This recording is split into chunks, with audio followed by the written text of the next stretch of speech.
Let's take a look at my client's eye shape and how I created this set today. So first, let's look at her eyes without any makeup or any lash extensions. She is the most ideal client for many reasons, but one of the most important reasons is her eye plane. Marissa's eye plane is upturned and uplifted. So we have an ascending eye plane, meaning that the inner corner of the eye is lower than the outer corner of the eye. So for this type of client, we don't have to worry about the outer corner of the eye drooping down at all. Even if we went ahead and did our longest length on that outer corner, the eye is still gonna look uplifted.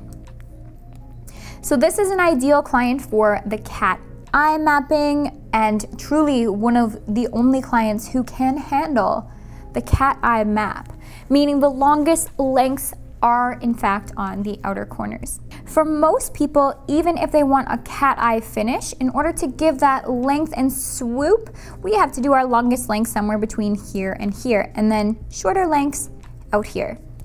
But Marissa today, because of that upturned eye tilt, she's a great candidate for a true cat eye mapping. Now, although she is a true candidate for this map, and she did in fact want a cat eye mapping, I still did use just the outer corner right here.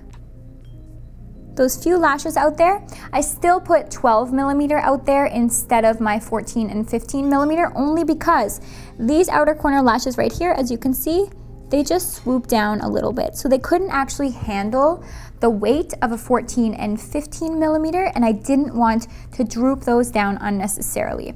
So instead, I worked with that 12mm C, which added darkness all around that base here, and still wasn't too heavy that we drooped those lashes down like this. Okay, so now let's talk curls. So her eye is already very, very lifted along here, along the whole thing actually, but particularly to this point here. So because it already naturally lifts so lovely, I worked with a C curl from this point over. So this entire section here was C curl. Now, because I wanted more emphasis on that outer corner to create that really dense, beautiful cat eye finish, just for a dramatic effect, I work with D curl on that outer corner. And to make it even more dramatic of a cat eye, I really jumped up in lengths. So on my top layer only, meaning the layer that sits closest to you while you work, I worked with that 14 and 15mm mix. And then on the bottom layer, just for added darkness and because we didn't need lift, I just worked with 12C all the way across. So 12C here, so 12C across here because she already had lift. And actually, because she did have a lift in this area here, and then it drooped down just a little bit, and by drooping, I don't mean that in a negative way, her eye just naturally tilts down.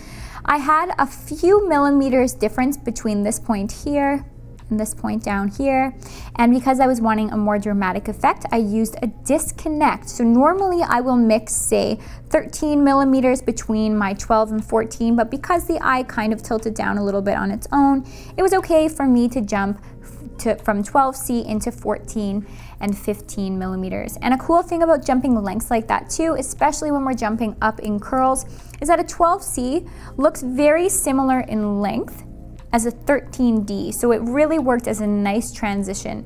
But with that said, I still had to be careful, and I still wanted to make sure that I blended those together. So what I did here was in this section along here, I went 12C, 14D, 12C, 14D, and then 14 and 15 onward. So just meaning those couple lashes. So in this section here is where I was blending. Now, you can even take it a little bit further if you want an even more seamless blend by alternating the layers. So let's say you're all 12mm C curl here, and then you go down to the middle layer and put a 14D, then the bottom layer, 14D, and the top layer would say be 12C, and then you continue down throughout the layers like so for a really nice blend. But then for that dramatic cat eye finish in this section, I worked with that 14 and 15 on the top layer only, and then the bottom layer was my 12C. Bottom layer meaning this layer that sits closest to the eye pads while you're working, and top layer meaning the layer that's closest to you while you're lashing. So that is how I created this awesome cat eye mapping today. I would love to see you recreate it. Please send us some photos if you have some time to recreate this look. We would absolutely love to see it, and also answer any questions that you may have about this particular style. So that was my styling for this set. Now let's actually watch this set come to life.